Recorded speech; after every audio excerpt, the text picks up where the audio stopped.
Sujeição, humildade, dependência, vigilância e firmeza. Que relação essas palavras têm com a vida cristã? Aprenderemos sobre isso no programa Expondo as Escrituras de hoje. Está entrando no ar o programa Expondo as Escrituras.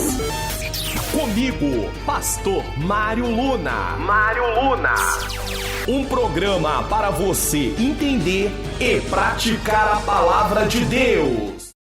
A paz do Senhor, sejam bem-vindos a mais um Expondo as Escrituras. Eu sou o Pastor Mário Luna. Se você está aqui pela primeira vez, eu recebo você com muita alegria. Seja muito bem-vindo e não vá embora, fique aqui para que juntos venhamos aprender a palavra de Deus para praticarmos. Hoje vamos tratar no programa Expondo as Escrituras do tema A vida cristã requer sujeição, humildade, dependência, vigilância e firmeza. Tudo isso baseado na primeira carta de Pedro, capítulo 5, versículos 5 a 9. Estamos quase encerrando a nossa exposição da primeira carta de Pedro. Vamos ler esse texto? 1 Pedro 5, versículos 5 a 9 diz: Semelhantemente, vós jovens, sede sujeito aos anciãos, e sede todos sujeitos uns aos outros, e revestivos de humildade, porque Deus resiste aos soberbos, mas dá graça aos humildes. Humilhai-vos, pois, debaixo da potente mão de Deus, para que a seu tempo vos exalte,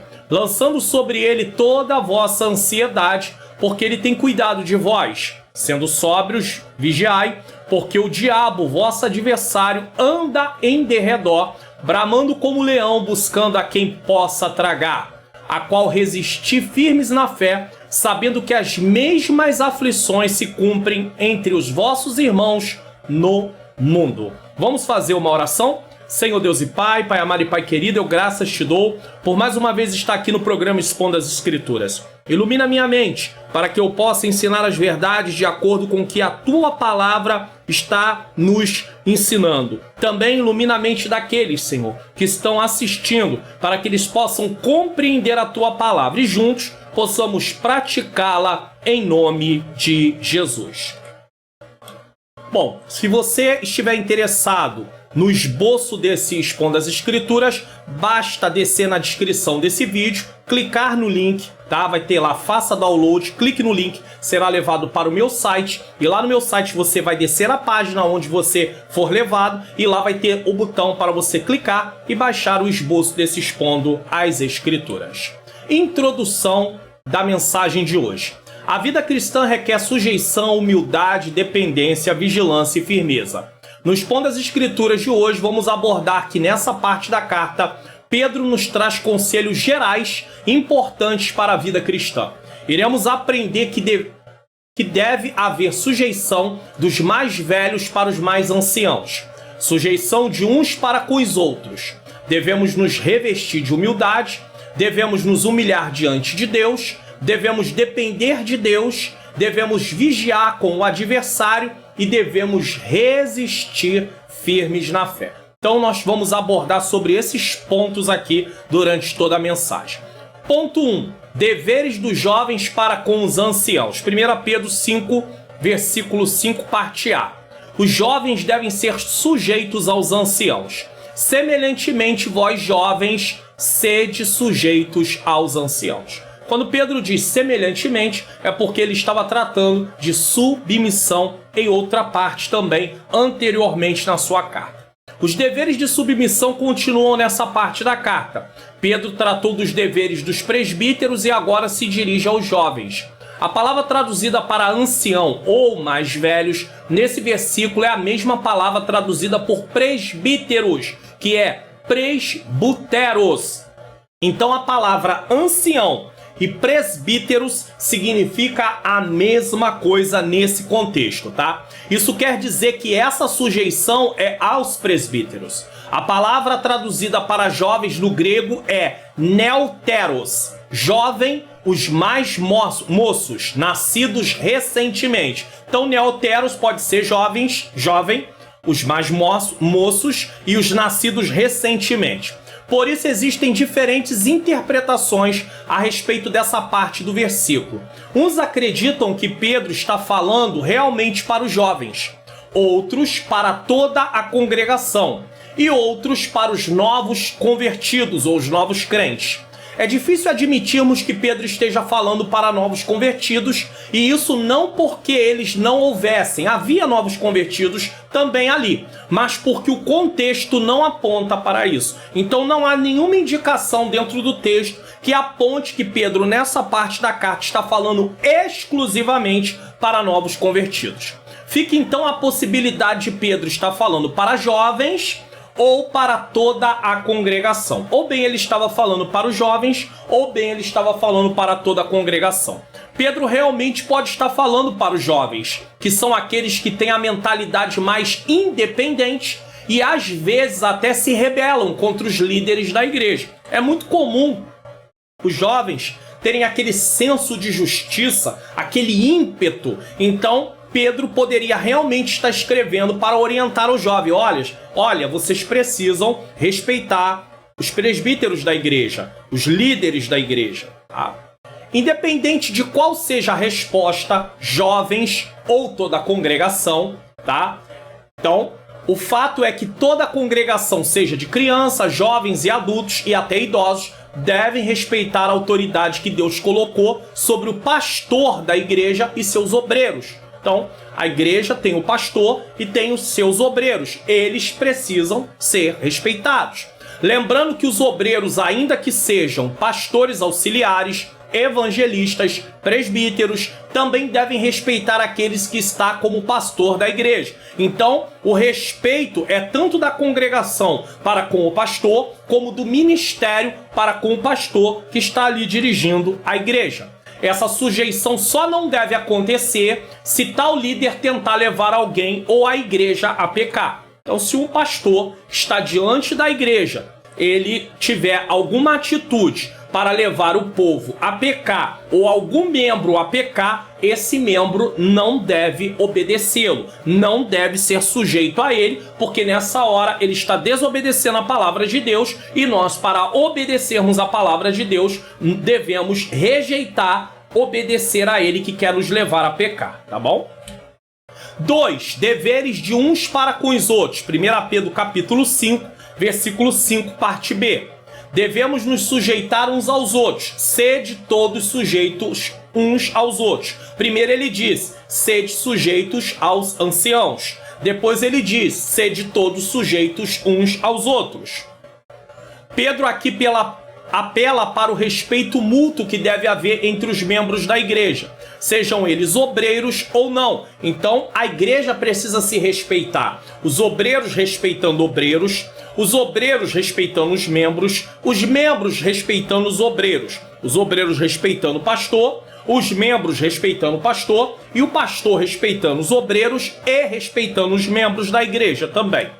Se os presbíteros liderarem segundo o modelo de serviço de Cristo, e se os membros a eles se sujeitarem segundo o modelo de submissão do servo de Deus, a comunidade cristã será um daqueles lugares na terra que dão testemunho que alguma coisa há mais além. Ou seja, a igreja vai ter ali um atrativo. As pessoas vão olhar para a igreja e vão ver que é um ambiente diferente.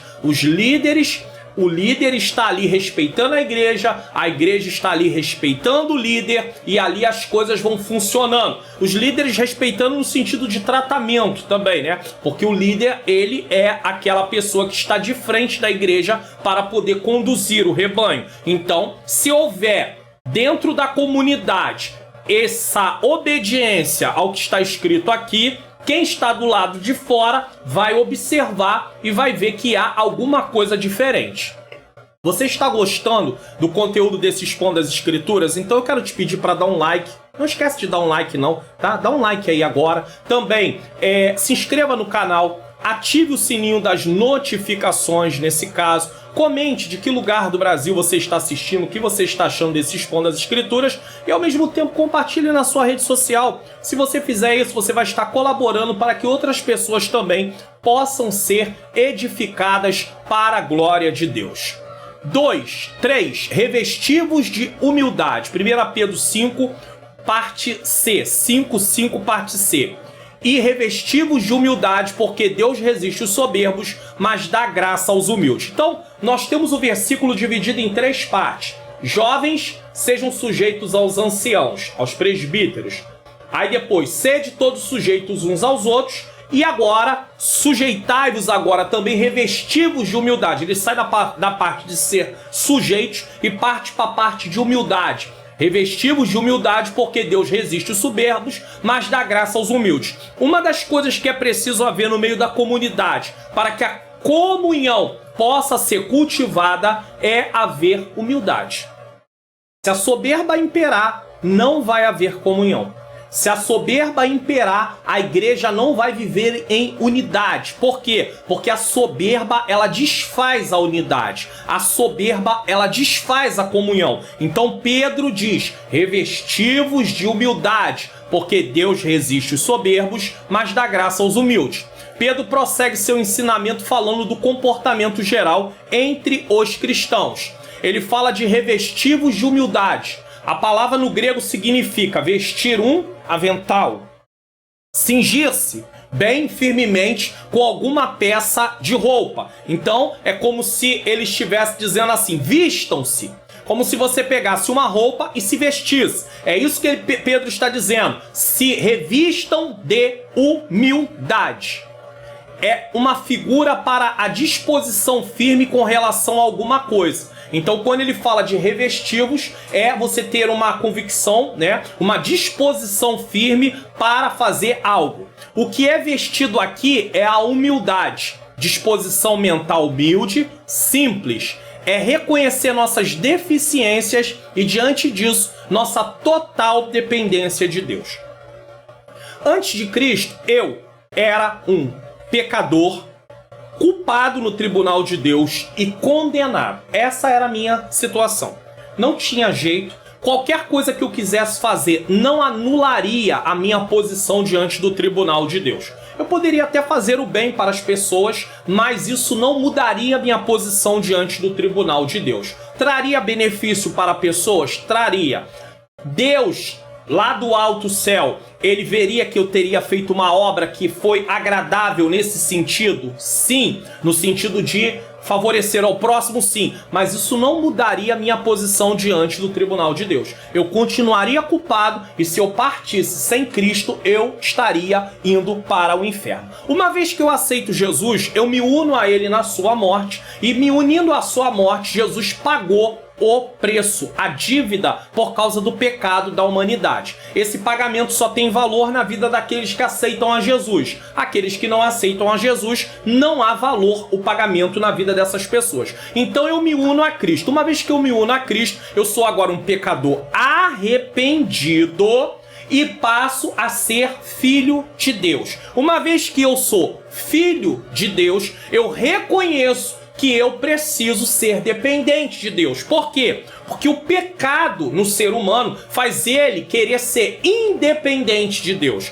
Quando Eva peca e dá o fruto a Adão e ele peca também, de certa forma, eles estavam proclamando uma independência de Deus. Então o pecado nos faz pensar que podemos ser independentes de Deus e não podemos, porque o pecado nos leva para a morte eterna. Estaremos separados de Deus para sempre. Podemos viver de acordo com os nossos desejos e as nossas vontades e teremos a consequência disso, separação eterna de Deus no inferno, num lugar de tormento eternamente. Mas a humildade fala de uma disposição mental, uma disposição no sentido de eu ser uma pessoa simples, é eu reconhecer as minhas deficiências, olhar para Deus e dizer: Deus, eu sou dependente de Ti.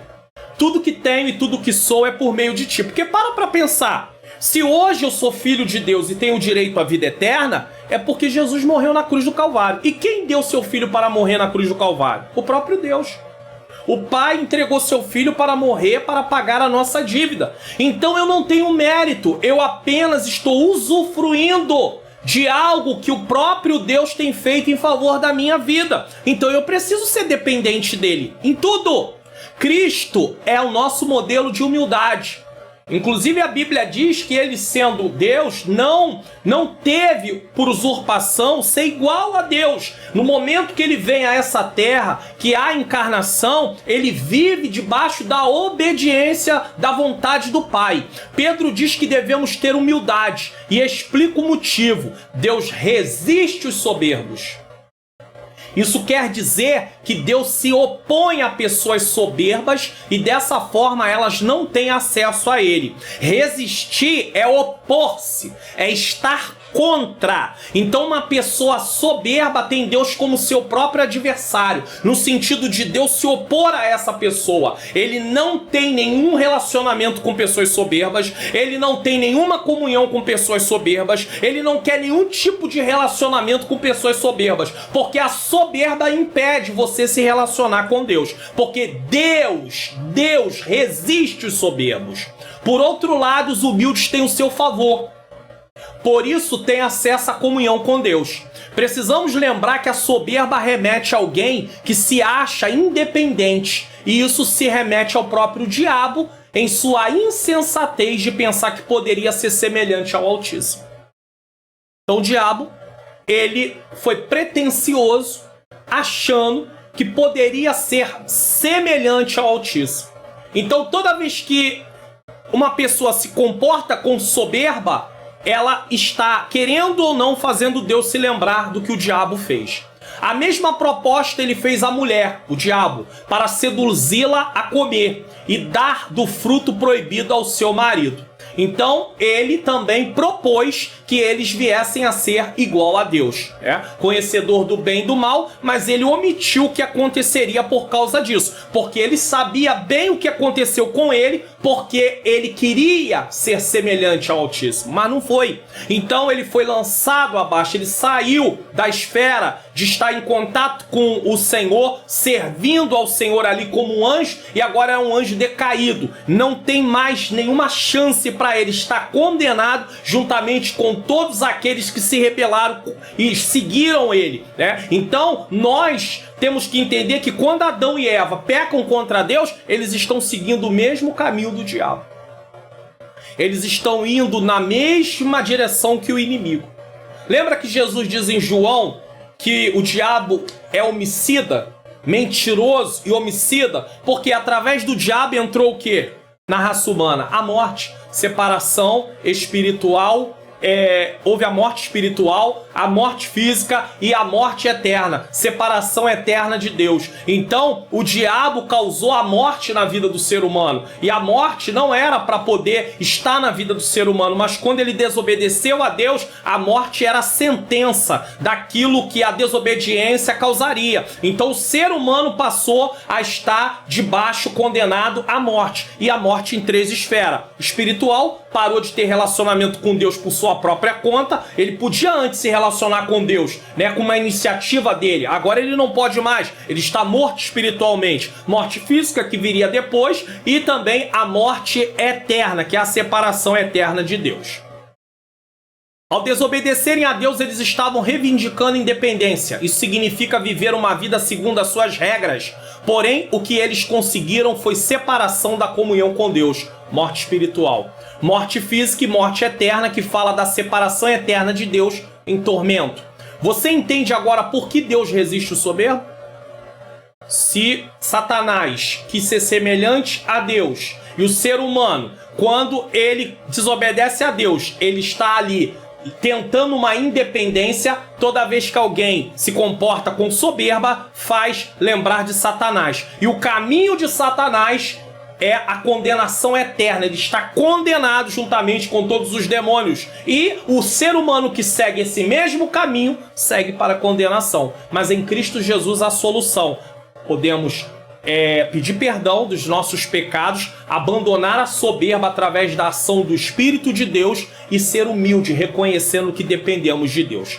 Soberba aponta para o estado do homem caído, sem arrependimento, e Deus não se relaciona com alguém assim, mas se opõe e trará o juízo caso não haja arrependimento. O ser humano tem oportunidade de se humilhar diante de Deus. Se ele não se humilhar, ele terá como consequência o juízo de Deus. Devemos sempre lembrar, Provérbio 16:18, na Almeida Revista Corrigida, diz: A soberba precede, vem antes da ruína. E a altivez do espírito precede, vem antes da queda. Então, a soberba vem antes da ruína e a altivez de espírito vem antes da queda. Humilhai-vos diante de Deus. 1 Pedro 5,6. Humilhai-vos, pois, debaixo da potente mão de Deus, para que a seu tempo vos exalte. Agora Pedro muda a humildade de uns para com os outros e passa a falar da humildade para com Deus. Agora nós precisamos entender isso.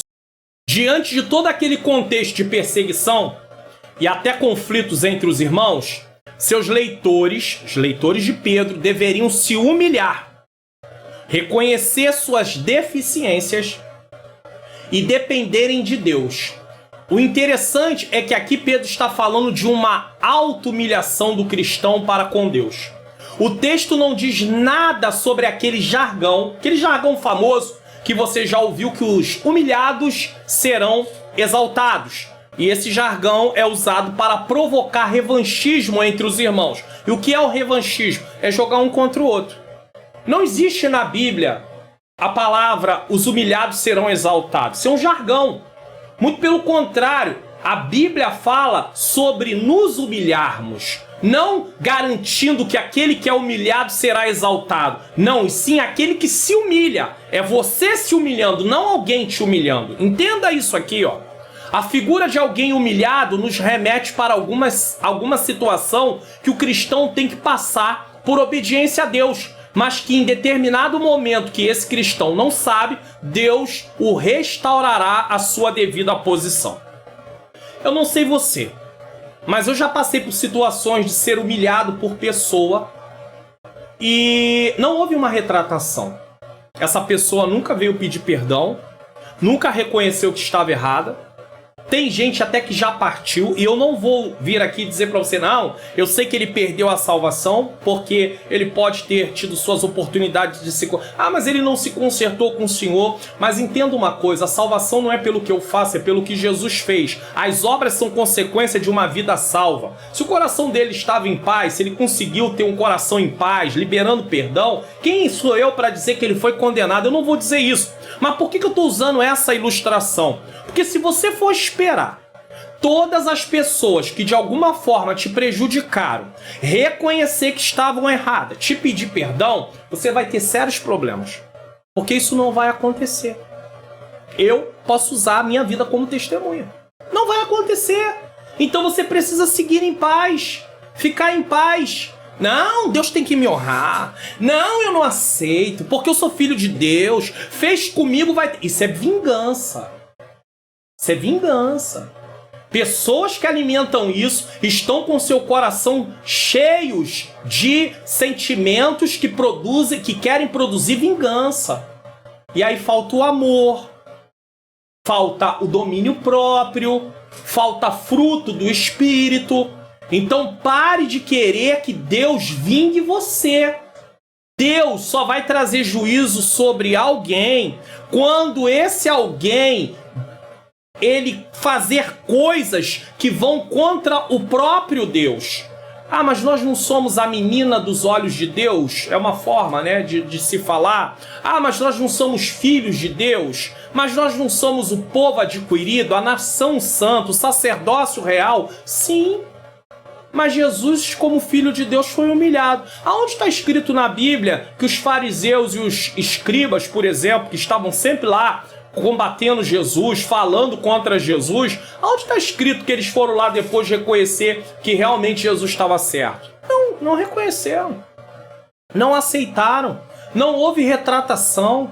Você está entendendo aonde eu quero chegar? Então, eles tiveram a consequência daquilo que eles fizeram. Sim, mas nem sempre você vai ver essas consequências nessa vida, e muito mais ainda, você não vai ver consequências só por causa que foi com você. O problema é que tem muito cristão que leva tudo pro lado pessoal. Fez comigo, vai ter que pagar. Não pensa assim não, porque você vai estar com seu coração cheio de vingança, e a Bíblia diz que a vingança pertence ao Senhor, e Deus não vai vingar porque você quer. Ele fará quando ele quiser, no momento dele e por causa do nome dele ter sido ofendido. Uma ofensa contra o nome dele, a santidade dele. Essa exaltação é o reverso da situação de humilhação.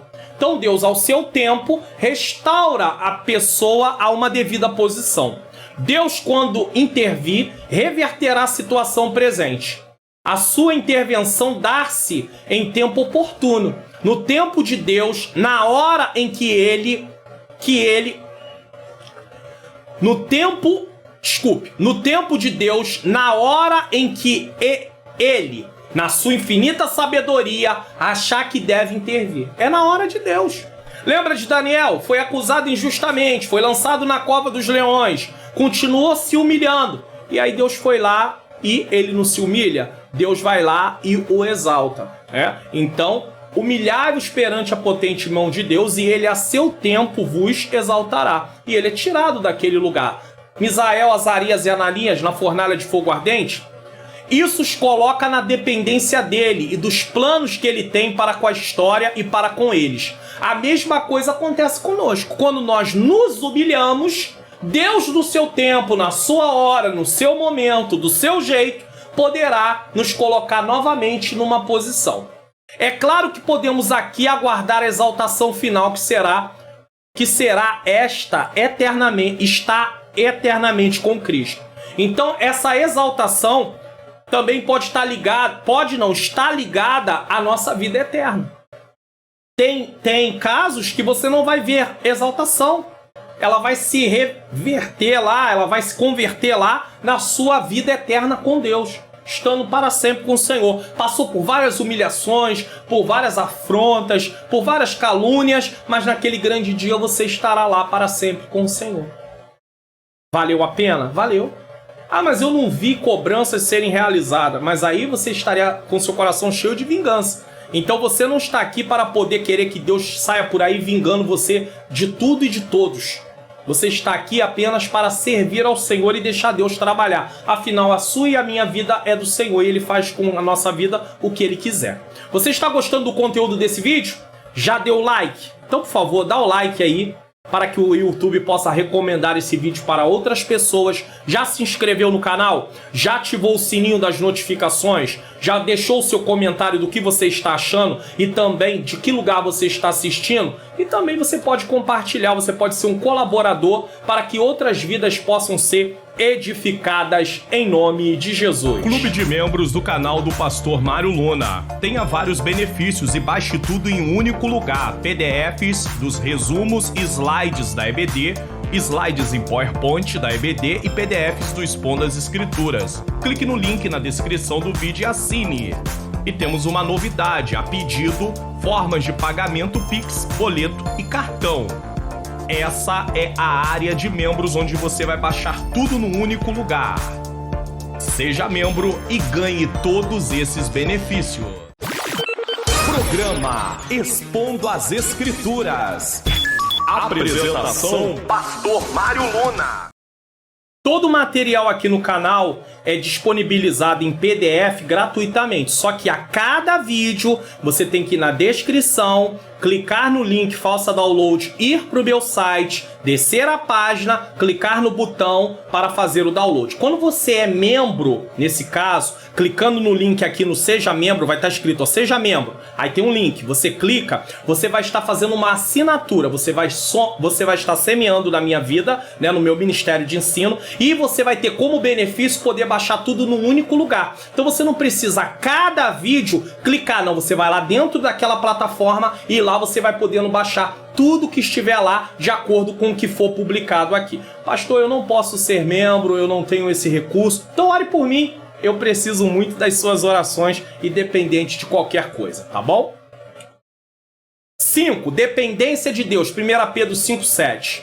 Lançando sobre ele toda a vossa ansiedade, porque ele tem cuidado de vós. Pedro agora diz para eles lançar sobre Deus a ansiedade. Lançar fala de colocar aos cuidados do Senhor. Coloque aos cuidados do Senhor. A ansiedade significa estrangular, sufocar. É um estrangulamento da nossa alma. A ansiedade, ela causa. Provérbios 12, 25.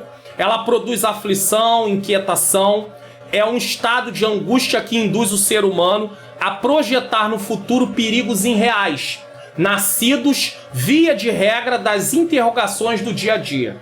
Preocupações, como vai ser, de que jeito vai ser, como vai acontecer, quando vai acontecer. Em um cenário como o que os leitores de Pedro viviam, é claro que poderia sentir-se ansiosos. Então, eles viviam debaixo de perseguição, então eles poderiam se sentir ansiosos. Como é que vai ser amanhã? Será que alguém não vai bater aqui? Será que alguém não vai levar nossos bens? Será que alguém não vai nos tirar do trabalho? Quer dizer, eles estavam confiscando bens, eles estavam impedindo que pessoas trabalhassem por ser cristãos, então havia uma série de perseguições acontecendo, e isso poderia, com certeza, causar ansiedade.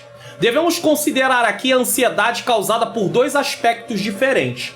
A ansiedade que é resultado da falta de confiança em Deus, como é que vai ser a interrogação do dia a dia, e a ansiedade como doença, que nesse caso precisa de acompanhamento médico. Então, a ansiedade como doença, a pessoa precisa visitar um profissional, um médico, na área da saúde, um psiquiatra, às vezes um neurologista também, dependendo da situação, também pode ser que resolva em determinados casos. Então, ele não pode só tratar com a parte da oração, da palavra, ele precisa de acompanhamento médico.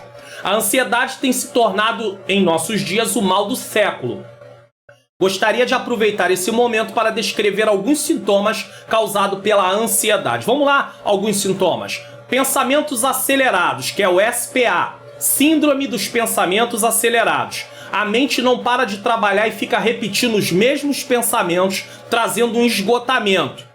Então, o SPA, quem sofre de Síndrome do Pensamento Acelerado, ele fica pensando o tempo todo. E aí, nem mesmo no momento que se deita, a mente não para e continua, A pessoa tem vários sintomas. Olha o que causa os pensamentos acelerados. Falta de concentração.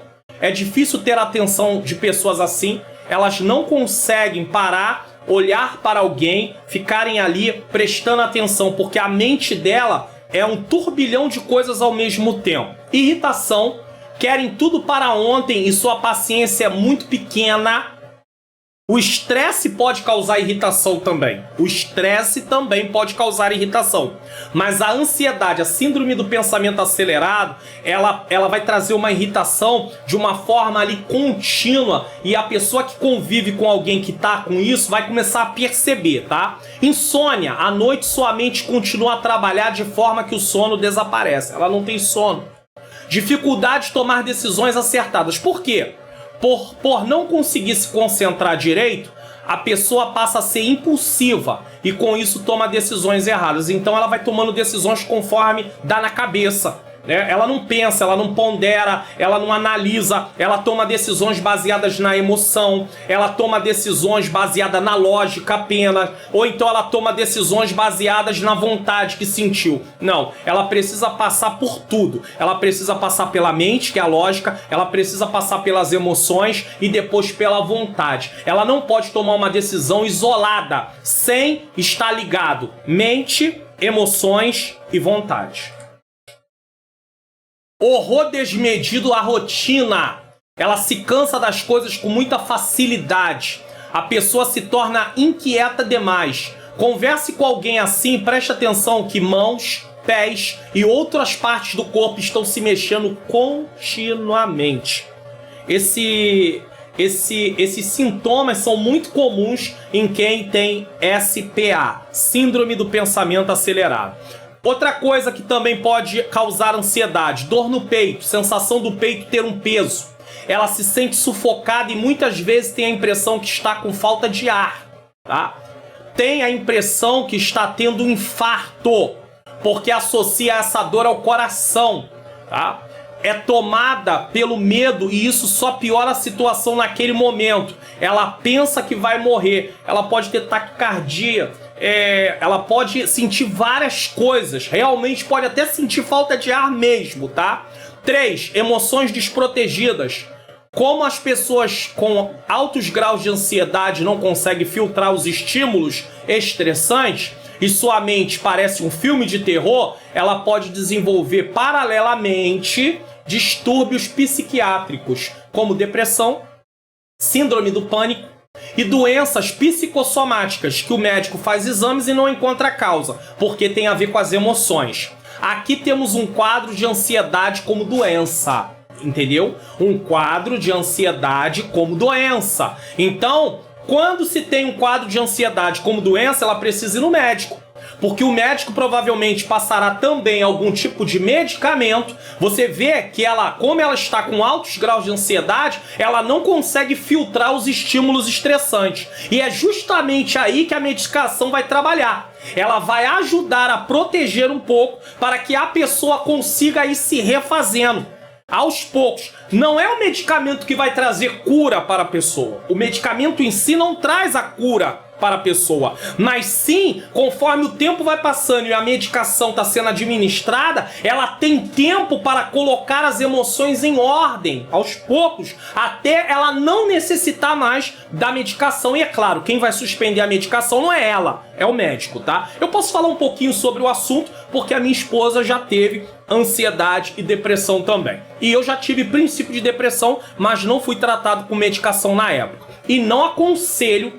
Quero deixar uma coisa muito clara aqui. Eu não aconselho você que possa estar com princípio de depressão, o início de uma depressão ou com ansiedade num grau alto, querer cuidar de você mesmo. Você precisa procurar ajuda médica. Geralmente há pessoas que conseguem identificar isso e mandar a pessoa, às vezes o pastor da igreja, ele indica, né? Ele fala que é necessário. Por exemplo, eu às vezes dando aconselhamentos, pela bondade de Deus, muitas pessoas me procuram para poder ter algum tipo de aconselhamento, e às vezes eu observo que há uma necessidade, além do aconselhamento pastoral, também de um atendimento médico. Então eu recomendo que procure o médico, seja o médico, no caso o psiquiatra, ou um profissional também na área da psicologia, da psicanálise, para poder também trabalhar a questão do que se passa na cabeça daquela pessoa para ela aprender a lidar com suas emoções.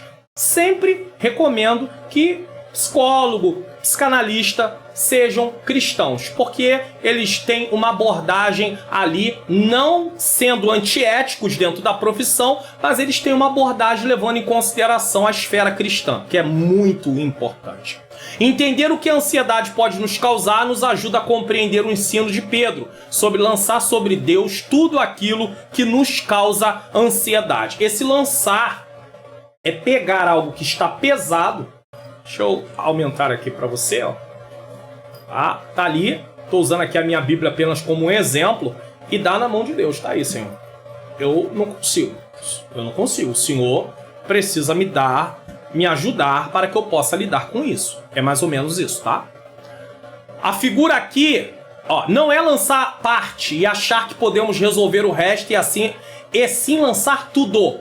A figura aqui é de alguém que segura um peso insustentável e passa esse peso para outra pessoa. Deus aguenta tudo, nós não aguentamos nada nesse sentido. Pedro está dizendo que seus medos, angústias, inquietações deveriam ser lançados sobre Deus através de suas orações e, ele, por sua vez, cuidará deles. Porque quando você lança, você está confiando. O problema da ansiedade, que não é doença, é que ela é gerada pela falta de confiança em Deus. Então a gente deixa de confiar em Deus e a gente começa a ter medo de tudo. A gente começa a ter receio de tudo. Você vai ver que o salmista no Salmo 23, ele diz assim: ainda que eu andasse pelo vale da sombra da morte, não temeria mal algum. Por que o salmista ele pôde afirmar isso? Porque ele confiava em Deus. Por que o salmista no Salmo 27 diz que ainda que um exército lhe cercasse, ele não temeria? Porque ele confiava em Deus. Agora, quando eu e você deixamos de confiar em Deus, e isso gera ansiedade em nós, a única forma de não termos ansiedade é voltarmos a confiar em Deus. Então eu lanço sobre Deus aquilo que está me causando ansiedade. Eu lanço sobre Ele. E se eu estou lançando sobre Ele, é porque eu confio que Ele pode resolver. Mas eu tenho que ter o quê? Paciência. Deus não resolve as coisas no meu tempo, Ele resolve as coisas no tempo dele. E Ele não vai resolver o que é para eu resolver. Ele vai resolver aquilo que eu não consigo resolver. Aquilo que eu consigo resolver, Deus não vai resolver. Por exemplo, alguém começa a ficar ansioso porque ele quer fazer um curso, ele não tem recurso para fazer esse curso, mas ele quer fazer esse curso, ele precisa desse curso para poder trabalhar, algo mais ou menos assim. Então, qual é a parte que Deus não vai fazer? Você ir até o lugar onde ministra o curso, você saber quanto custa o curso, qual é o tempo de duração do curso, qual é a forma de pagamento do curso. Então você vai se inteirar sobre tudo isso. Isso é parte humana. Você não vai esperar Deus ir lá no seu curso, ver quanto custa o curso, qual é a forma de pagamento do curso, tá? Qual é a duração do curso. Isso não é...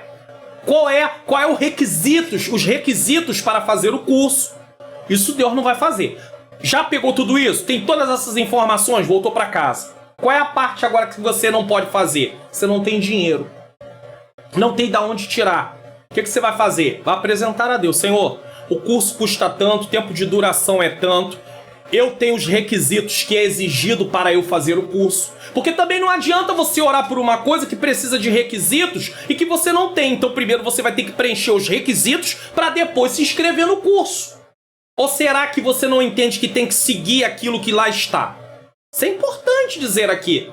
E às vezes as pessoas têm muitos conflitos porque eles acham que Deus tem que resolver aquilo que eles têm que resolver. E aí uma vez que você preencheu tudo isso, você está em dia com tudo isso, mas você não tem o dinheiro, você vai orar. Senhor, eu não tenho recurso. Eu não tenho como fazer esse curso. Mas eu preciso fazer. E aí você começa a orar. E Deus pode mover a mão dele e de alguma forma, de alguma maneira, que eu não posso descrever aqui porque ele pode usar meios e maneiras que vai muito além daquilo que eu estou pensando aqui como um exemplo, ele pode fazer com que o curso chegue até você. Você entendeu? Então você não pode se deixar encher de ansiedade por determinadas situações no qual está nas tuas mãos fazer. É com você. É com você. Senão, você vai ter problemas, tá? Pedro está dizendo que seus medos, angústias, inquietações lançados sobre Deus. Sim, nós devemos fazer a mesma coisa. Não há como viver com ansiedade, porque ela estrangula a nossa alma. Ela nos dá um aperto no peito. Ela traz sobre nós uma aceleração terrível. Deus sabe disso e por isso nos ensinou que devemos lançar sobre Ele tudo que nos aflige e confiar no cuidado dele. Do que trata o Salmo 23? Do cuidado de Deus. Assim como o pastor cuida das ovelhas, assim Deus cuida do seu povo. Eu tenho aqui o Salmo 23 no canal. Basta que você procure, tá? Você pode ir aqui no canal e você vai achar o Salmo de número 23. Eu posso até colocar aqui pra você, ó. Mostrar aqui pra você. Deixa eu mostrar rapidamente aqui pra você, porque às vezes a gente fala, e aí, ó, você vem aqui, ó, e clica aqui, ó, vídeos. E aí você vai descendo, tem vários vídeos, vários expondo as escrituras aqui, tem as aulas da EBD comentada online, tem muita coisa aqui para nós aprendermos juntos a palavra do Senhor. E aí você vai descendo aqui, ó, e eu cheguei aqui, ó, Salmo 23, o cuidado do Senhor. Só trouxe aqui para você poder ver que o Salmo 23 realmente está aqui, só para você poder ver. Então, o tema é o cuidado do Senhor, né? Então, assim como o pastor cuida das ovelhas, assim Deus cuida do seu povo. Se o salmista sabia que Deus cuida, é porque ele confia. Então, se você confiar, você não vai se sentir ansioso. Porque você confia na providência de Deus. Ah, mas com que base eu vou confiar na providência de Deus? Através das histórias que a Bíblia relata de Deus entrando com providência, com provisão, com livramento, com cuidado. Ou você acha que foi escrito, registrado apenas para estar aqui? Não. É para você ler e saber como Deus se comporta com o seu povo e como o povo deve se comportar com Deus. E o que o povo não pode fazer diante de Deus. Deu para entender? Então nós temos vários relatos aqui, várias passagens que mostram como devemos nos comportar. Não podemos viver com ansiedade, tá? Não podemos. Então Deus, ele sabe disso. né? Nós não podemos ser controlados. Então nós precisamos, não há como viver com ansiedade. Deus sabe disso e por isso nos ensinou que devemos lançar sobre Ele tudo que nos aflige e confiar no cuidado dEle, sem ficar pensando no que nos causa ansiedade. Pois caso contrário, nossas orações não terão resultado. Porque não adianta você apresentar na mão de Deus uma causa e continuar pensando nela. Então, não adianta. Não tá na mão de Deus? Então agora é com Deus, não é mais com você. Não tá mais no seu controle, tá no controle dele. É uma coisa que você não pode resolver, certo? Certo. O que você pode resolver, você vai resolver. O que você não pode, você vai colocar na mão dele. Mas não adianta, como eu dei o exemplo do curso. Aí colocou na mão de Deus, começou a orar, no primeiro dia orou, aí já tá ansioso. Como é que vai ser? Como é que Deus vai fazer? De que jeito Deus... Aí você começa a imaginar o que pode acontecer. Não, de repente ele pode mandar desse jeito, ele pode mandar... Aí nós vamos para a Bíblia. Vamos pegar o exemplo de Naamã? Eu pensei que o profeta ia chegar... ia colocar a mão sobre o lugar da enfermidade e ia me curar. Não, Deus mandou ele mergulhar 7 vezes no Rio Jordão. Ele pensou. Isso traz o quê? Uma questão de ansiedade. Você fica pensando coisas que realmente podem não acontecer daquela forma e podem nem acontecer naquele tempo que você está esperando. Então você tem que ter muito cuidado com isso. Você tem que aprender a proteger suas emoções. Certo? Isso é muito importante. Senão você fica aí, pensando como vai ser, de que jeito vai ser. O que for causado por falta de confiança em Deus terá solução seguindo as orientações da palavra de Deus. O que for causado por doença, você vai precisar de um tratamento também médico. Paulo também ensinou a entregarmos a Deus em oração, o que nos deixa ansiosos. Mas acrescentou que nossos pensamentos devem também mudar. E eu tenho aqui um expondo das escrituras sobre isso. Calma aí. Vamos lá, Filipenses 4:8. Quanto ao mais, irmãos, tudo que é verdadeiro, tudo que é honesto, tudo que é justo, tudo que é puro, tudo que é amável, tudo que é de boa fama, se alguma virtude, se algum louvor, nisso pensai. Então, deixa eu mostrar para você aqui, existe um expondo das escrituras aqui também, falando sobre Filipenses, capítulo de número 4, versículo de número 8, para que nós venhamos o quê? Para que nós venhamos, tá aqui, coisas que ocupam a mente do cristão. Filipenses capítulo 4, versículo 8. Eu estou mostrando alguns expondo das escrituras aqui, para que você tenha alguns subsídios, para que você possa usar e também estudar, assistir, para que você possa aprender mais como proteger suas emoções.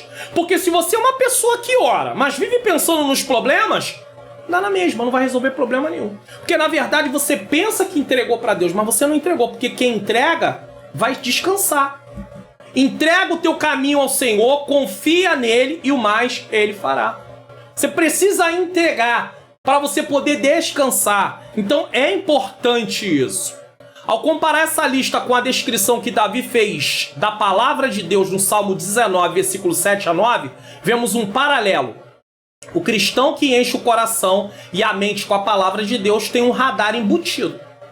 Se eu encho o meu coração e a minha mente com a palavra de Deus, eu consigo detectar coisas, que detecta pensamentos indevidos. Porque quando passa o pensamento na minha mente, a palavra de Deus que está em mim, eu consigo discernir e falar, não, esse pensamento aqui vai trazer consequências. Se eu ficar alimentando isso aqui, daqui a pouco eu estou ansioso. Se eu ficar alimentando isso aqui, daqui a pouco eu estou sem dormir. Não, eu não posso alimentar isso. Grande paz tem os que amam a tua lei. Para eles não há tropeço. Salmo 119, 165. A palavra traz um alerta quando estamos pensando coisas desagradáveis a Deus. Por isso devemos nos afastar de tudo aquilo que nos causa ansiedade.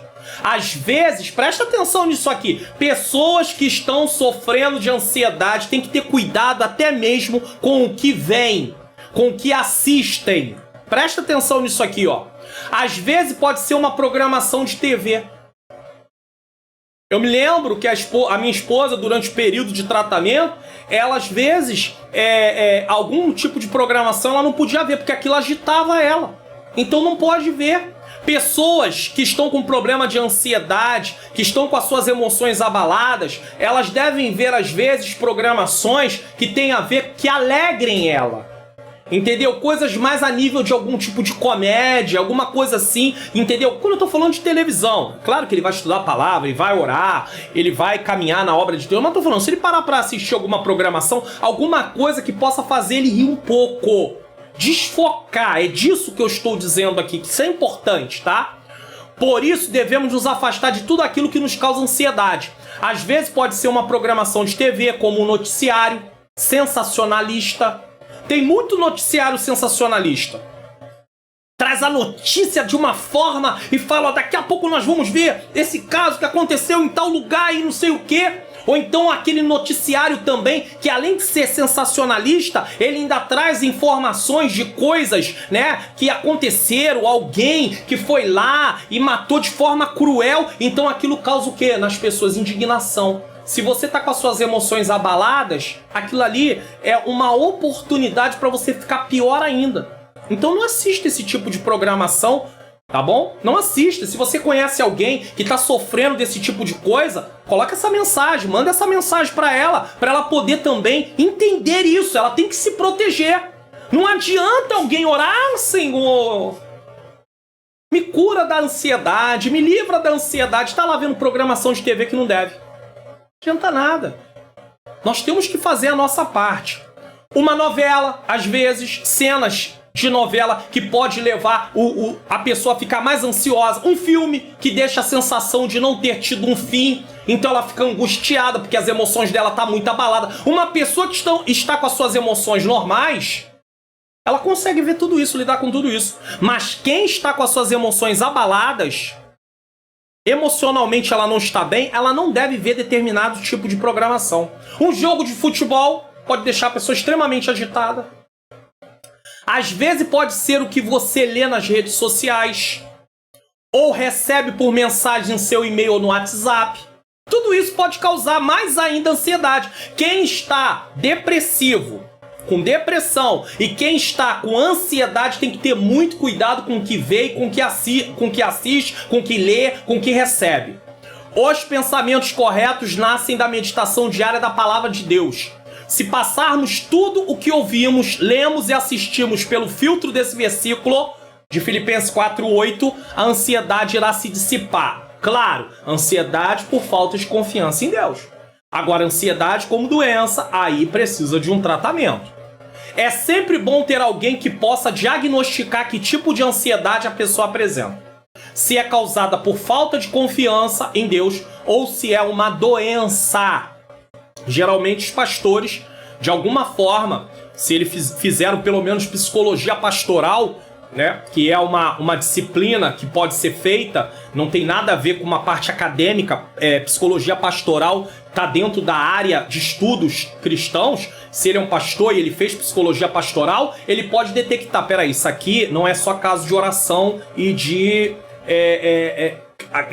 caso de condição da vida cristã. Tem a ver também com a parte de um acompanhamento profissional. Então ele manda a pessoa para aquela parte de aconselhamento, para aquela parte de tratamento, para que ela possa ser acompanhada por um profissional ou por um médico. Você vai precisar procurar um psiquiatra, você vai precisar procurar um médico, um psicólogo, um psicanalista. Às vezes o pastor manda para um profissional desse, porque o profissional detecta falando, isso aqui é um caso que precisa de medicação. Eu, como psicólogo, não posso receitar medicação. Então eu vou mandar para o psiquiatra. E pare com essa ideia que o psiquiatra é médico só para maluco. O psiquiatra vai tratar de pessoas também que estão com problemas emocionais. Estão ali com alguns distúrbios, tá? Deus cuida, mas precisamos fazer a nossa parte. Deus cuida? Cuida. Você está gostando do conteúdo desse vídeo? Já deu o like hoje? Dá o like. Se inscreva no canal, você não paga nada para se inscrever no canal. Ative o sininho das notificações. Comente de que lugar você está assistindo também, deixe de que lugar está assistindo, o que você está achando desse Expondo as Escrituras. E também compartilhe esse vídeo na sua rede social para que outras pessoas possam ser edificadas. Você conhece o curso livre de teologia da Faculdade Vitória em Cristo? Ele tanto é um curso online como presencial. Você realiza todas as atividades online. Por isso, você pode estudar em qualquer lugar do Brasil e no melhor horário para você. Clique no link na descrição do vídeo e se inscreva para assistir o módulo grátis. E se você gostar, seja aluno! Programa Expondo as Escrituras. Apresentação: Pastor Mário Luna. O curso livre de teologia da Faculdade Vitória em Cristo é um curso que realmente é um curso sério. Eu sou aluno e por isso eu tenho indicado esse curso. Você pode clicar aqui no link, tá na descrição do vídeo, tá lá para você, curso livre de teologia, e tem um módulo grátis. Você vai lá, faz o módulo grátis. Se você gostar e quiser, você se inscreve, se matricula como aluno do curso livre de teologia. No final, você vai ter, inclusive, um certificado. Eu creio que vai ser um complemento aí dentro do seu estudo da palavra de Deus, tá bom? Se você decidir não fazer, também não tem nenhum problema. Você só vai ter feito o módulo grátis, tá? 6. Vigiando com o adversário. 1 Pedro 5,8. Sede sóbrios, vigiai, porque o diabo, vosso adversário, anda ao derredor, bramando como um leão, buscando a quem possa tragar. Pedro agora apresenta uma batalha espiritual. Você sabia que existe essa batalha? Não está lá só em Efésios 6, 10 ao 18, não. Ela está aqui também, tá? Uma batalha espiritual que todo cristão verdadeiro terá que enfrentar. Não adianta você dizer assim, eu não vou me envolver na batalha espiritual. Se você não se envolve, você já está do lado dos perdedores. Porque o diabo vai se opor a qualquer pessoa que estiver do lado de Deus. Digo que todo cristão verdadeiro, pois existem pessoas que mesmo dentro da igreja não têm compromisso com Deus e não vão enfrentar essa batalha. E é claro, pois o adversário já os tem dominado. Tem gente na igreja que não vai enfrentar, porque na verdade ele não é um cristão com seriedade, ele não tem compromisso com as coisas de Deus. Sou eu que vou dizer que ele não tem compromisso? Eu não, mas o Senhor sabe que ele não tem compromisso. Se um cristão não tem batalhas, se ele não passa por situações adversas no dia a dia dele, na vida dele cristã, alguma coisa está errada, tá bom? Hernandes Dias Lopes diz, há dois extremos perigosos nessa batalha espiritual. Quais são esses extremos? O primeiro é subestimar o diabo. O que é subestimar? Há indivíduos que escarnecem do diabo como se ele fosse uma formiguinha indefesa. E aí a pessoa ri do diabo, caçoa do diabo, diz que o diabo não é de nada. A Bíblia diz que nem o arcanjo Miguel se atreveu a proferir juízo infamatório contra o diabo. Ele apenas disse, o Senhor te repreenda. E tem gente aí dizendo, não, eu acabo com o diabo, eu vou passar por cima do diabo. Eu já sei de casos de pessoas dizendo, não, o diabo agora vai ver o que eu vou fazer contra ele. Não durou muito tempo, essa pessoa estava caída e voltou para trás, novamente ao mundo, desistiu da sua fé. Por quê? Porque na verdade não entendeu que ele não podia subestimar o diabo. O segundo extremo é superestimar, aí é o contrário, o diabo. Há igrejas que falam mais do diabo do que em Jesus. Nesse caso, tudo é o diabo. Para se ter uma ideia, há aqueles que atribuem ao diabo qualquer dor de cabeça, que uma aspirina resolveria. Eu não estou dizendo aqui em momento nenhum que uma pessoa não possa sentir dor de cabeça por causa de algum tipo de ataque espiritual. Eu não estou dizendo isso, pode sentir sim, mas tudo é o diabo, tá? Por exemplo, perdeu a hora para ir para o trabalho porque não colocou o celular, o despertador para despertar, e aí foi o diabo. Não foi o diabo não, foi sua imprudência. A pessoa é imprudente, não vigiou, se esqueceu. Queira classificar como você quiser, mas não tem nada com o diabo. Foi um erro da pessoa. Não tem nada com o diabo, tá? Dentro do sofrimento, Pedro quer que seus leitores entendam que existem também batalhas espirituais. Eles estavam passando por sofrimentos, mas dentro dos sofrimentos também tem sofrimentos causados por causa de batalha espiritual. Então Pedro está preparando eles para isso também. Os cristãos têm que reconhecer esta realidade, tomando suas precauções e, sobretudo, voltando-se para Deus, firmes na sua fé em Cristo. Dessa forma, não temos nada a temer. Tiago diz assim, sujeitai-vos a Deus, resisti o diabo e ele fugirá de vós. Como é que eu resisto o diabo? Me sujeitando a Deus. Sendo submissa a Deus, o diabo cai fora. Agora, como é que eu dou lugar ao diabo? Sendo insubmisso a Deus. Quando eu não obedeço a Deus, eu estou dando lugar para o diabo. Então, ou eu sou sujeito a Deus, ou eu vou fazer a vontade do diabo. Ou uma coisa ou outra. Se eu sou sujeito a Deus, eu resisto o diabo. Se eu sou insubmisso a Deus, eu dou lugar ao diabo. Ele começa falando para os seus leitores: sede sóbrio, vigiai. As duas palavras estão interligadas nesse contexto e tem a seguinte ideia: é o ato ou efeito de vigiar, o estado de quem permanece alerta, de quem procede com preocupação para não correr risco. Sabe? Atenção, fica atento. É como se a pessoa estivesse andando num campo onde ela soubesse que tem minas e ela vai olhando e consegue detectar onde está cada mina. E ela não coloca o seu pé. Ela não pode andar de qualquer maneira, de qualquer jeito. Ela precisa caminhar com atenção. A vida cristã depende também da nossa atenção, da nossa vigilância.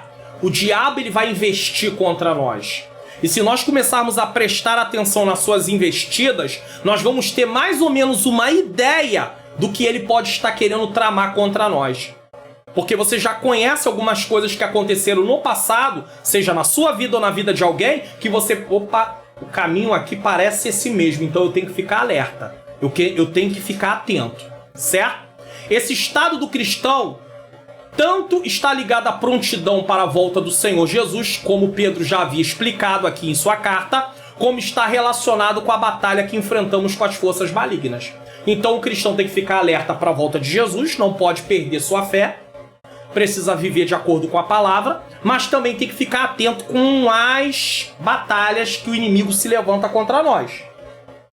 Esse estado de prontidão me faz lembrar de 2 vídeos que eu assisti no YouTube. Assisti no YouTube de ataque de animais selvagens, tá? Eu vou chamar os 2 animais de onça e de jacaré, tá? Então, eu quero dizer o seguinte. No primeiro vídeo, quem estava caçando era a onça. Ela estava em cima de um barranco, pronta para poder atacar. Ela verificou a presa, ela pula dentro do rio, abocanha o jacaré pelo pescoço, arrasta ele para fora do rio, sobe barranco acima e vai se alimentar. No segundo vídeo, a onça, que é uma outra onça, eu tô chamando de onça aqui, porque não deu para distinguir bem que tipo de animal era aquele, da família, né, da onça, enfim, ou o jacaré, que tipo era também. Então eu preferi chamar aqui de forma ilustrativa, né, de onça e jacaré. No segundo vídeo, a onça está ali na beira de um rio, ela vai tomar água e quando ela vai, ela não percebe e o jacaré está pronto ali, escondido, e ele abocanha ela, carrega ela para dentro do rio e vai se alimentar. O jacaré vai se alimentar. E aqui, o que eu tenho em mente é que nos 2 vídeos os animais são praticamente os mesmos. Porém, cada um foi abatido quando não estava de prontidão. Essa é a ideia. No primeiro vídeo, quem venceu? A onça. Quem estava de prontidão? A onça. No segundo vídeo, quem venceu? O jacaré. Quem estava de prontidão? O jacaré. Então, quem perde? Quem não estava de prontidão. A ordem de Pedro é: estejam de prontidão. Mas por que dessa ordem? Ele explica que o diabo, que significa acusador, caluniador, adversário, pois ele se opõe a tudo que se refere à obra de Deus que realizamos, está de prontidão para nos atacar. Ele está ao derredor. Lembra que os 2 animais que obtiveram sucesso foram os que estavam de prontidão? Como eu disse? A ideia aqui é a mesma. Nós já sabemos que o inimigo vai nos atacar. Então não tem como alguém dizer assim: o diabo se levantou. Você não sabe que ele vai se levantar? Ele vai se levantar. Uma hora ou outra, de alguma maneira ou de outra, ele vai se levantar. Então não é surpresa o diabo se levantar. É igual quando alguém diz assim: irmão, o diabo tá furioso. Quando é que ele não tá furioso? Ele tá sempre furioso.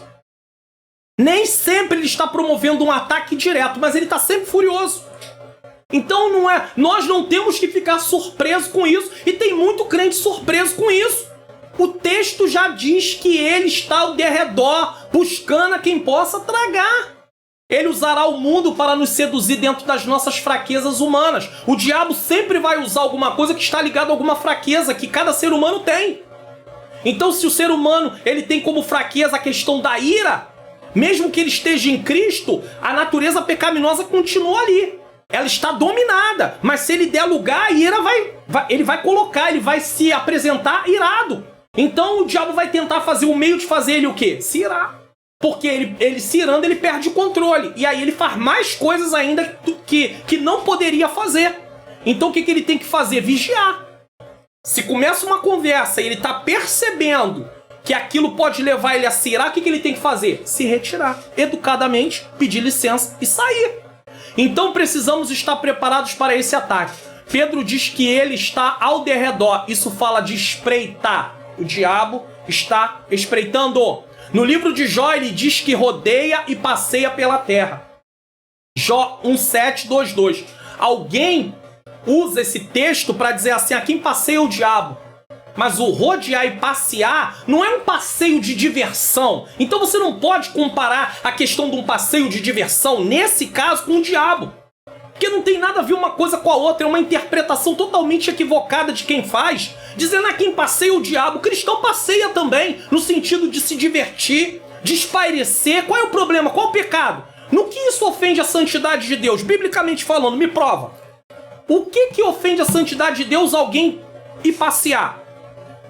Ah, quem tira férias é o diabo. Eu já ouvi até isso. Quem tira férias é o diabo. Como assim quem tira férias é o diabo? O próprio Deus descansou no 7º dia. Que história é essa? Da onde tirou isso? Há muita coisa que as pessoas apresentam como verdade de Deus que é achismo, não tem nada a ver com a Bíblia. A Bíblia não diz isso. Aonde que está escrito que tira férias? Muito pelo contrário, Deus reconhece que o ser humano precisa de descanso. Então se ele trabalha 11 meses e tem direito a 1 mês de descanso, sem problema nenhum. Mas aí diz que quem tira férias é o diabo. Aí, para poder sustentar essa ideia absurda, vai se dizer assim, ah não, mas eu não estou falando de férias no trabalho. Eu estou falando de férias na obra de Deus no sentido assim, um pastor tirou 30 dias de férias. Qual o problema? A obra de Deus não é um trabalho também, não? Trabalhar na obra não é um trabalho? Como assim não é um trabalho? Ele não precisa, ele não está tirando férias de Deus. Ele está tirando férias naquele momento de estar envolvido com a responsabilidade da obra naquele lugar. Porque não se engane você. Um pastor, mesmo que ele tire férias, ele vai para algum lugar descansar um pouco, mas aonde ele está, ele também sempre vai ter alguma coisa da obra de Deus para fazer. Só que ele não está fazendo naquele lugar aonde ele trabalha para Jesus, tá bom?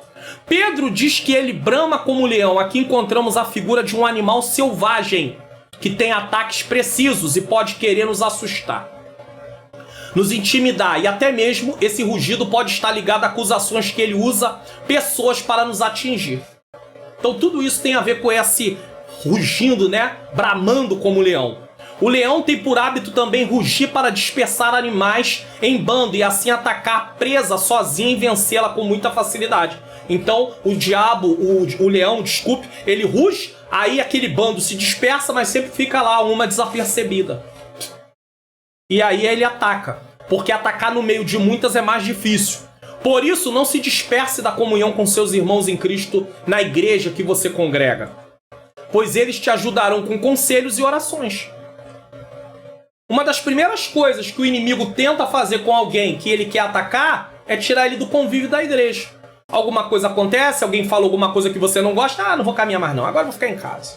Aí pronto, é uma presa fácil agora pro inimigo. Pedro diz que ele busca quem possa tragar. Ele observa e espera a oportunidade certa, porque ele é espírito, ele tem todo o tempo, ele não dorme, não descansa. Ele não dorme, ele não descansa. Certo? Então, alguém também vai dizer, não, mas o diabo também não dorme, ele não descansa. Mas ele é espírito, ele não tem corpo físico. O ser humano precisa descansar. Ele não vai viver na preguiça, mas ele precisa de descanso. Isso não quer dizer que se ele falhar, desiste. Mas ele se prepara para novos ataques. Ele se isenta, ele se recompõe e depois ele volta de novo. O objetivo dele a nos fazer fraquejar é nos fazer fraquejar. O objetivo dele é nos fazer fraquejar na fé. Ele quer, através das dificuldades que enfrentamos, nos convencer que Deus nos abandonou e o melhor a fazer é voltar para o mundo. Sabe o que o diabo propõe para eu e para você? Que nós venhamos agir de acordo com as nossas ideias, de acordo com a nossa vontade. Deixar a vontade de Deus para lá. Deus não está fazendo nada, Deus se esqueceu de mim, eu vou fazer do meu jeito. Não faz do seu jeito não, que você vai se dar mal. Eu não posso fazer do meu jeito não, que eu vou me dar mal também. Muitos cristãos, por causa das lutas, desistem do evangelho. Paulo nos ensina que para enfrentar essas batalhas e vencermos, precisamos da armadura de Deus. Efésios 6, versículos 10 a 18. Resistir firmes na fé, 1 Pedro 5, 9. A qual resistir firmes na fé, sabendo que as mesmas aflições se cumprem entre os vossos irmãos no mundo. Pedro conclui, orientando seus leitores a resistir firmes na fé. Isso fala de opor-se ao diabo através da nossa confiança em Deus. Lembra? Sujeitai-vos a Deus, resisti ao diabo e ele fugirá de vós. Se eu resisto ao diabo através da minha confiança em Deus, ele vai ter que sair. Tiago dá uma ordem parecida, resistir ao diabo e ele fugirá de vós. É importante notarmos que, embora Pedro saiba que o sofrimento está de acordo com a vontade de Deus, Deus permite o sofrimento, parece dizer que alguns desses sofrimentos que provam seu povo são intermediados por Satanás. E é verdade. Tem sofrimentos que o cristão passa que vem por meio de ataques do inimigo. Portanto, deverão resistir ao diabo à medida que se mantiverem firmes na fé. Porque conforme eu confio em Deus, conforme eu não cedo, eu estou resistindo ao diabo. Foi o que Jesus fez na tentação. Ele resistiu. E ele usou o que para poder vencer o diabo? A palavra. Não sucumbindo à força de sua perseguição. Porque o que o diabo mais quer é que eu me revolte contra Deus. É que você se revolte contra Deus. Esse é o objetivo do diabo. Se destruir o meu casamento, se destruir o casamento de alguém, vai fazer ele se voltar contra Deus, ele vai atacar o casamento. Mas se destruir o casamento não vai fazer ele se voltar contra Deus porque o diabo já estudou ele não vai atacar o casamento diretamente dessa pessoa. Por quê? Porque isso não vai trazer nenhum benefício para o que ele quer, para o propósito dele. O propósito dele é nos fazer nos voltar contra Deus. Você lembra que quando ele aparece para Deus, no livro de Jó, e ele afirma que Jó servia a Deus por interesse e Deus subornava Jó para ter ele como servo? Porque é isso que o diabo dá a entender quando ele fala aquilo, que ele fala lá para Deus. Você lembra que ele tenta atacar Jó de uma forma que Jó viesse a blasfemar contra Deus? Era o que ele estava esperando, é o que ele espera de mim e de você. Então, muitos crentes, cristãos estão enganados. O diabo está furioso e ele quer destruir a minha família, ele quer destruir os meus bens. Ele quer destruir família, bem, sim, quando isso vai te fazer se voltar contra Deus. Mas se isso não te fizer se voltar contra Deus, ele não vai tocar. Quer ver uma coisa interessante? Tem pessoas que começam a progredir financeiramente e o diabo não toca naquilo. Sabe por quê? Porque ele sabe que a pessoa tem fraqueza para a parte financeira. E aos poucos a pessoa vai abandonando a sua fé por causa do dinheiro que está ganhando. Não tem levante do diabo contra essa pessoa na área financeira. Porque o diabo sabe que o dinheiro está levando ele para longe de Deus. Então o diabo não vai mexer no dinheiro dessa pessoa. Então cuidado, o diabo é um estrategista. Ele está vencido em nome de Jesus, mas ele é um estrategista. Se o dinheiro vai te levar para longe de Deus, ele não vai tocar nas suas finanças, ele não vai tocar no seu emprego, ele não vai fazer ninguém se levantar contra você lá, porque ele sabe que quanto mais você for bem sucedido, mais distante de Deus você vai estar. Engana-se quem pensa que o diabo sempre vai tocar na finança, sempre vai tocar no casamento. Engana-se quem pensa. Há casamentos que, infelizmente, uma das duas partes, ou o homem ou a mulher, estão se deixando levar para poder o inimigo trabalhar de tal forma que está levando o outro para se afastar de Deus. E aí o marido parece extremamente carinhoso, mas ele está levando a esposa para longe de Deus. A esposa parece extremamente carinhosa, mas está levando o marido para longe de Deus. Nesses casamentos, geralmente o inimigo não vai atacar para tentar destruir, porque uma das duas pessoas está servindo aos seus propósitos, que é levar a pessoa para longe de Deus. Então, cuidado, não se engane, não se engane. Portanto, deverão resistir ao diabo à medida que se mantiverem firmes na fé, não sucumbindo à força da sua perseguição. Servimos ao Senhor que está acima de todas as de potestades e principados, acima de potestades e principados. Ele tem todo o poder. É claro que não podemos ficar de braços cruzados, pois a nossa parte é vigilância, prontidão e fidelidade, confiança em Deus. Duas coisas que eu preciso ter: prontidão, vigilância e fidelidade, confiança em Deus. O que os leitores de Pedro precisam saber é que as mesmas aflições estavam passando todos os outros cristãos. Que aflições? perseguição pelo inimigo, batalha espiritual. E as outras, aflições de perseguição do dia a dia, luta do dia a dia. Isso nos ajuda a deixar de ter pena de nós mesmos. É muito comum diante das lutas acharmos que só somos os únicos sofredores e tudo aquilo é muito injusto, já que apenas nós estamos sofrendo. Isso é porque você não conhece a história dos outros. Você se concentra só na sua história. E aí você começa a ser egocêntrico, pensar só em si. Mas tem muita gente sofrendo muito mais do que eu, às vezes, penso que estou sofrendo. Esse ensino de Pedro, como outras passagens, demonstra que o sofrimento faz parte da vida do cristão, onde quer que ele esteja. Estejam no Brasil, estejam nos Estados Unidos, estejam no Japão, na Austrália, no México, no Canadá, na Alemanha, na Inglaterra, na França, em Israel, em qualquer outro lugar, o sofrimento faz parte da vida do cristão.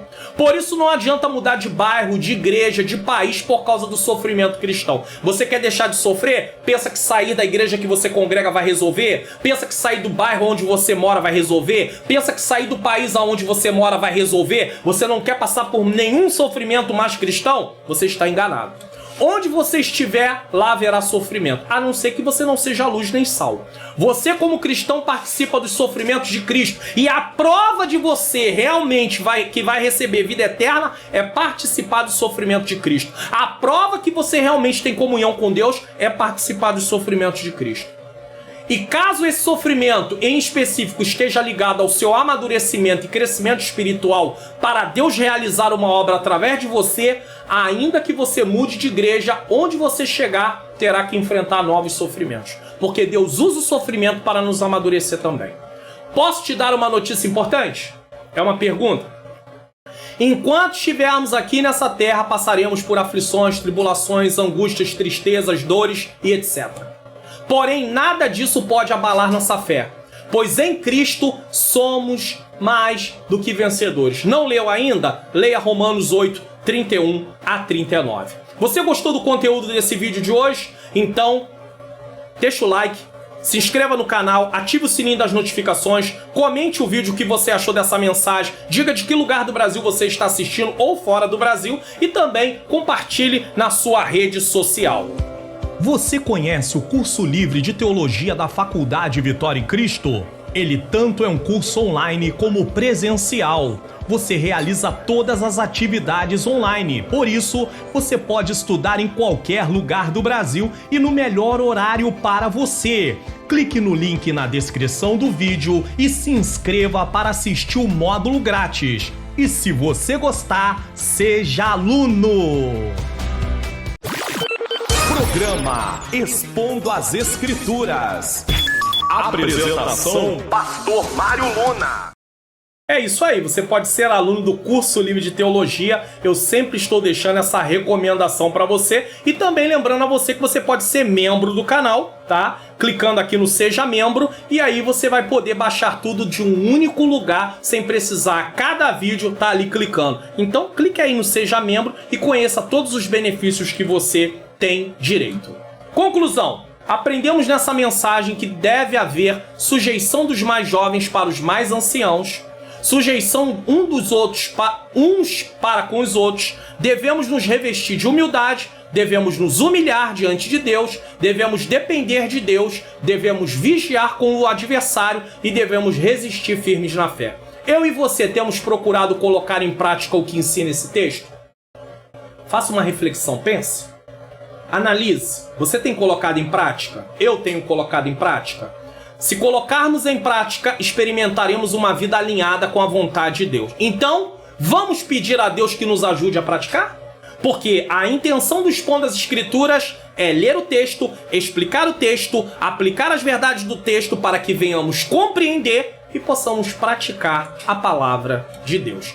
Vamos fazer uma oração? Senhor nosso Deus e Pai, Pai amado e Pai querido, eu quero te agradecer, Senhor, mais uma vez pela oportunidade de estar aqui no Expondo as Escrituras. Aplica as verdades, Senhor, ensinadas aos nossos corações, que possamos praticá-las, Senhor, e que seja para o nosso crescimento, amadurecimento espiritual, para que venhamos realizar a Tua obra. Não deixa a gente perder a nossa confiança, não deixa sermos guiados pela ansiedade, Senhor, tomados pela ansiedade. Nos ajuda, Senhor, que venhamos confiar confiar no Senhor abençoa as nossas vidas em nome de Jesus. Que o Senhor Jesus continue abençoando a sua vida, a sua família. Eu vou deixar aqui para você a indicação de vídeos, tá bom? Confiando o cuidado de Deus. O cuidado de Deus é importante. E outros vídeos aqui para que você possa assistir e possa ser mais edificado também sobre o que devemos pensar. É importante, tá bom? Que Deus abençoe a sua casa, abençoe a sua família e até o próximo Expondo a